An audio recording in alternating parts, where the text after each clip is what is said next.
Assalamu alaikum, dear students. Today we are going to discuss the ionic bond. Ionic bond is actually a bond which is present between the ions. Ionic word is derived from the ions. As you already know, ions are of two types, anions and cations. So whenever there is anions and cation, the bond between them is always ionic bond. Here's a definition of the ionic bond. An ionic bond is a bond which is formed by the complete transference of electron or electrons from one atom to another atom. अब क्योंकि जो हमारे पास cation होता है वो कब बनता है, अगर कोई भी एटम अपना एक इलेक्ट्रॉन लूज कर देता है, ठीक है, सपोज इट हैज इलेक्ट्रॉन, अगर वो अपना ये वाला इलेक्ट्रॉन लूज कर देता है तो ये वाला एटम चेंज हो जाता है केटाइन प्लस इलेक्ट्रॉन। और द सेम वे अगर कोई भी एटम इलेक्ट्रॉन को एक्सेप्ट कर लेता है, ठीक है, अगर ये वाला इलेक्ट्रॉन इसके अंदर चला जाता है, एक्सेप्ट कर लेता है इलेक्ट्रॉन को, then this atom change to A9.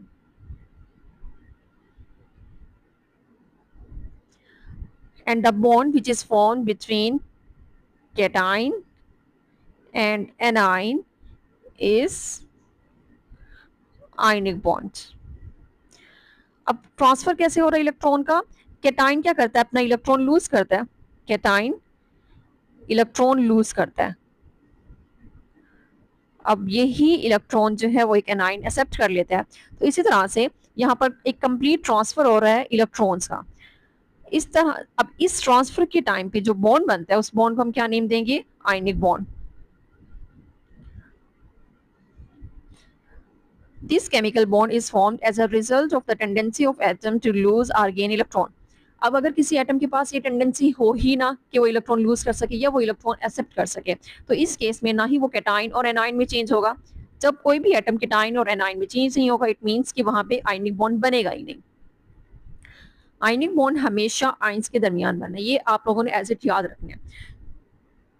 इस एग्जाम्पल में देखा जाए, अब जैसे उन्होंने बताया हुआ, कोई भी एटम अपना इलेक्ट्रॉन लूज और गेन क्यों करता है, ताकि वो अपनी इलेक्ट्रॉनिक कन्फिग्रेशन किसी ऐसी कर सके नियरेस्ट नोबल गैस की तरह, कि उसकी जो इलेक्ट्रॉनिक कन्फिग्रेशन है वो नोबल गैस की तरह हो जाए। अब यहाँ पे कुछ एग्जांपल्स हैं कि आयनिक बॉन्ड किस किस में बनता है, तो इसकी हमारे पास बहुत सारे एग्जांपल्स हैं, जैसे कि sodium chloride, potassium chloride, sodium iodide, potassium iodide, sodium bromide, and a lot of examples are present in which ionic bond is present. अब हम देख लेते हैं कि ऐसे कौन से एटम्स हैं जो कि आयन बनाते हैं, आयनिक बॉन्ड बनाते हैं। ऑलरेडी हम इसके बारे में पढ़ चुके हैं कि वो वाले एटम्स जो कि कैटाइंस और एनाइंस में चेंज होते हैं, उन एटम्स, वो वाले एटम्स के दरमियान जो बॉन्ड बनता है उसे हम क्या कहते हैं, आयनिक बॉन्ड। अब कौन से ऐसे एटम्स हैं जो कि कैटाइन और एनाइन में चेंज हो सकती हैं, तो उसके लिए हमारे पास एक ब्रॉड जो डेफिनेशन है वो है मेटल्स एंड नॉन मेटल्स की। अब मेटल्स कहाँ होते हैं और नॉन मेटल्स कहाँ होते हैं, हमारे पीरियोडिक टेबल की लेफ्ट साइड के ऊपर जो एटम्स हैं वो हमारे पास होते हैं मेटल्स, और जो राइट साइड पे एटम्स हैं वो होते हैं नॉन मेटल्स। अब जो मेटल्स होती हैं उनके पास टेंडेंसी होती है कि वो अपने इलेक्ट्रॉन्स को लूज कर सकते हैं, इजीली इलेक्ट्रॉन्स को लूज करते हैं। अब क्योंकि वो इजीली इलेक्ट्रॉन्स को लूज कर सकते हैं तो वो किस में चेंज हो जाएंगे, केटाइंस के अंदर, और उनके ऊपर कौन सा चार्ज होगा, positive. In the same way non metals has a tendency to gain the electrons, अब वो क्योंकि इलेक्ट्रॉन्स को गेन करेंगे तो वो किस में चेंज हो जाएगी, एनाइंस के ऊपर, उनके ऊपर साइन कौन सा होगा, नेगेटिव का। यहाँ पे एक पिक्टोरियल एग्जांपल दी गई है जो कि इस चीज को क्लेरिफाई कर रही है कि हमारे पास जो एटम्स हैं वो किस तरह से कौन से इलेक्ट्रॉन्स को लूज कर रहे हैं और किस तरह से एटम इलेक्ट्रॉन को एक्सेप्ट कर रहा है, और उसके बाद उनके दरमियान जो बॉन्ड बन रहा है वो आयनिक बॉन्ड है।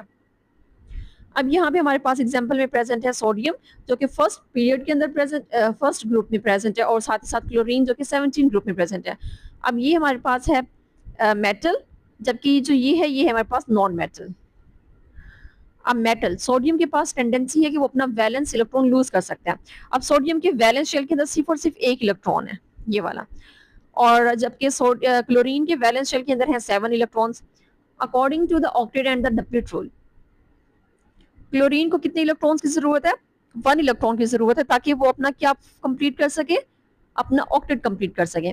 इन the same way sodium atom के जो वैलेंस शेल है उसके अंदर सिर्फ और सिर्फ एक इलेक्ट्रॉन है, मींस कि उसको 7 मजीद इलेक्ट्रॉन्स की जरूरत है अपने उस शेल को कंप्लीट करने के लिए, अपना ऑक्टेट कंप्लीट करने के लिए। तो अब 7 इलेक्ट्रॉन्स को एक्सेप्ट करना कि किसी और एटम से 7 इलेक्ट्रॉन्स लेना बहुत मुश्किल है। अब क्यों कोई एटम अपने 7 इलेक्ट्रॉन किसी और को देगा? तो कोई भी एटम जो होता है ना, वो कभी भी ना तो 3 से ज्यादा इलेक्ट्रॉन लेता है और ना ही 3 से ज्यादा इलेक्ट्रॉन देता है, मेटल्स और नॉन मेटल के केस में। जबकि जो हमारे पास ट्रांजिशन एलिमेंट्स होती है ना, वो इस तरह की कर सकते हैं ट्रांसफरेंस। तो सोडियम के पास वैलेंस शेल में 1 इलेक्ट्रॉन है, उसको मजीद कितने इलेक्ट्रॉन चाहिए? 7। जबकि जो क्लोरीन है उसके वैलेंस शेल के अंदर 7 इलेक्ट्रॉन है और उसको मजीद कितने इलेक्ट्रॉन चाहिए? 1। अब सोडियम क्या करता है कि बजाय इसके कि वो 7 इलेक्ट्रॉन्स को एक्सेप्ट करे, वो अपना वो 1 इलेक्ट्रॉन लूज कर देता है।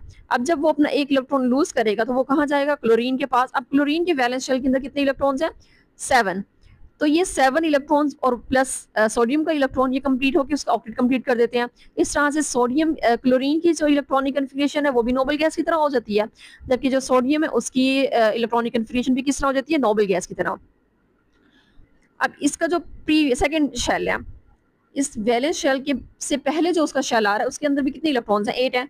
जब वो अपना इलेक्ट्रॉन वो वाला लूज कर देगा तो उसका वो वाला पूरा शेल ही खत्म हो जाएगा और उसके प्रीवियस शेल के अंदर 8 इलेक्ट्रॉन्स है। इट मींस कि वो भी अब ऑक्टेट रूल को फॉलो कर रहा है और जबकि क्लोरीन है वो भी ऑक्टेट रूल को फॉलो कर रहा है। अब सोडियम ने अपना ये वाला इलेक्ट्रॉन ट्रांसफर कर दिया क्लोरीन के पास। अब क्योंकि सोडियम ने इलेक्ट्रॉन लूज किया तो उसके ऊपर क्या साइन आ गया? प्लस का। और इन द सेम वे क्लोरीन ने क्योंकि इलेक्ट्रॉन एक्सेप्ट किया तो उसके ऊपर क्या साइन आ गया? माइनस का। अब प्लस और माइनस ये हमारे पास एक तरह के चार्जेस ही है ना, तो चार्जेस, ऑपोजिट चार्जेस हमेशा एक दूसरे को अट्रैक्ट करते हैं। तो ऑपोजिट चार्जेस होने की वजह से एक दूसरे को अट्रैक्ट करेंगे और इस अट्रैक्शन की वजह से जिनके दरमियान बॉन्ड बनेगा वो हमारे पास कौन सा बॉन्ड कहलाएगा? आयनिक बॉन्ड कहलाएगा।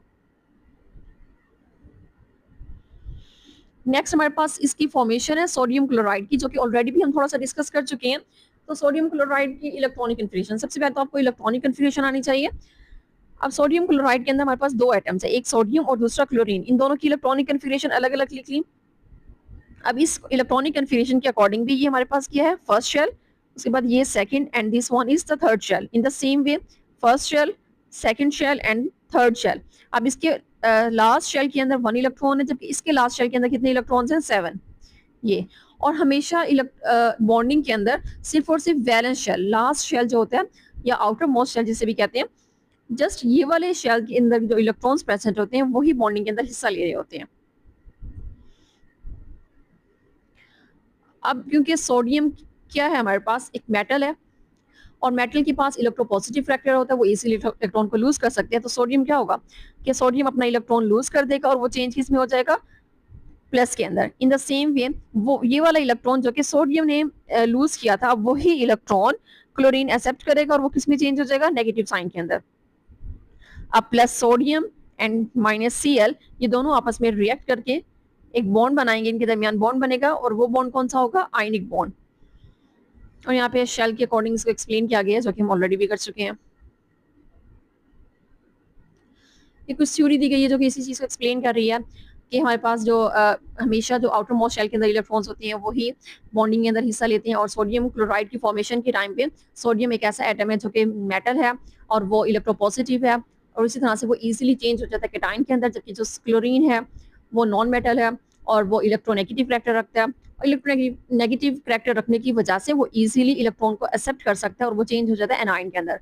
तो इन ऑपोजिट चार्जेस की वजह से इनके दरमियान एक फोर्स ऑफ अट्रैक्शन क्रिएट होती है और वो फोर्स ऑफ अट्रैक्शन क्या है हमारे पास? Ionic bond. नेक्स्ट एक और एग्जांपल है हमारे पास कैल्शियम क्लोराइड। कैल्शियम क्लोराइड, अब इस कैल्शियम क्लोराइड को देखा जाए, इसका फॉर्मूला क्या है? CaCl2। Ca की इलेक्ट्रॉनिक कन्फिगरेशन हम ऑलरेडी पढ़ चुके हैं, 20 इसका नंबर है, एटॉमिक नंबर। जबकि क्लोरीन का एटॉमिक नंबर क्या है? 35। और हम अगर इनके जस्ट वैलेंस शेल की बात करें तो कैल्शियम के वैलेंस शेल के अंदर कितने इलेक्ट्रॉन्स हैं? कैल्शियम के वैलेंस शेल के अंदर हैं 2 इलेक्ट्रॉन्स, जबकि जो हमारे पास क्लोरीन है उसके वैलेंस शेल के अंदर हैं 7 इलेक्ट्रॉन्स। अब इसको कितने इलेक्ट्रॉन्स चाहिए? क्लोरीन को जस्ट 1 इलेक्ट्रॉन चाहिए। और जबकि कैल्शियम की वैलेंस शेल के अंदर कितने इलेक्ट्रॉन्स हैं? 2 इलेक्ट्रॉन्स हैं। अब ये दोनों अपने इलेक्ट्रॉन लूज करेगा तभी तो वो उसके अंदर वाले शेल के अंदर जो कि 8 इलेक्ट्रॉन्स हैं वो अपने ऑक्टेट के पास कंप्लीट कर सकेगा ना, अपने ऑक्टेट को फॉलो कर सकेगा। तो इसका मतलब है कि इसने अपने ये दोनों इलेक्ट्रॉन्स को लूज करना है। ठीक है। अब ये दोनों इलेक्ट्रॉन्स किस सूरत में लूज करेगा कि इसके पास 2 क्लोरीन हो। अब एक क्लोरीन यहाँ है और एक क्लोरीन यहाँ है, तो एक ये वाला क्लोरीन इसका इलेक्ट्रॉन ले लेगा और एक इलेक्ट्रॉन इसका ये वाला क्लोरीन ले लेगा। तो इस तरह से हमारे पास जो कैल्शियम है वो किस में चेंज हो रहा है, Ca2+ के अंदर, क्योंकि उसने 2 इलेक्ट्रॉन लूज किए हैं। और इन द सेम वे जो क्लोरीन है हमारे पास, उसके ऊपर माइनस का साइन आता है। 2 क्लोरीन है तो दोनों क्लोरीन 2 इलेक्ट्रॉन जो कि किसने लूज किए थे, कैल्शियम ने लूज किए थे, उन दोनों को एक्सेप्ट कर लेगा और वो चेंज हो जाएगा 2Cl- के अंदर। और इसी तरह से अगर हम इसको एग्जाम्पल में देखें तो कैल्शियम के पास क्या है, 2 इलेक्ट्रॉन्स हैं, जबकि जो हमारे पास क्लोरीन है उसके पास कितने इलेक्ट्रॉन्स हैं, 7 इलेक्ट्रॉन्स। इन द सेम वे यहाँ पे भी एक क्लोरीन है और उसके पास भी हैं 7 इलेक्ट्रॉन्स। अब क्या होगा कि ये वाला इलेक्ट्रॉन यहाँ ट्रांसफर होगा और ये वाला इलेक्ट्रॉन यहाँ ट्रांसफर होगा, और इस तरह से हमारे पास जो कैल्शियम के ऊपर क्या साइन आ जाएगा, +2 का। कैल्शियम के ऊपर साइन आ जाएगा +2, यहाँ पे -1 और यहाँ पे -1। तो ओवरऑल हमारे पास जो चार्जेस है वो +2 और -2 बन जाएगा, और इन दोनों के दरमियान जो बॉन्ड बनेगा वो क्या होगा, आयनिक बॉन्ड होगा। ये था हमारा आज का टॉपिक, दैट्स ऑल, कि जिसमें हमने देखा कि आयनिक बॉन्ड होता क्या है, किन किन एटम्स के दरमियान आयनिक बॉन्ड बनता है, और फिर हमने एक कंप्लीट एक्सप्लेनेशन देखी कैल्शियम क्लोराइड की एंड सोडियम क्लोराइड की, इन दोनों के दरमियान किस तरह से एटम आयनिक बॉन्ड बन रहा है। ये हमारा आज का टॉपिक था, और अगर आपको इस टॉपिक के अंदर कोई भी इशू है तो you can ask me in the comment section. Thank you.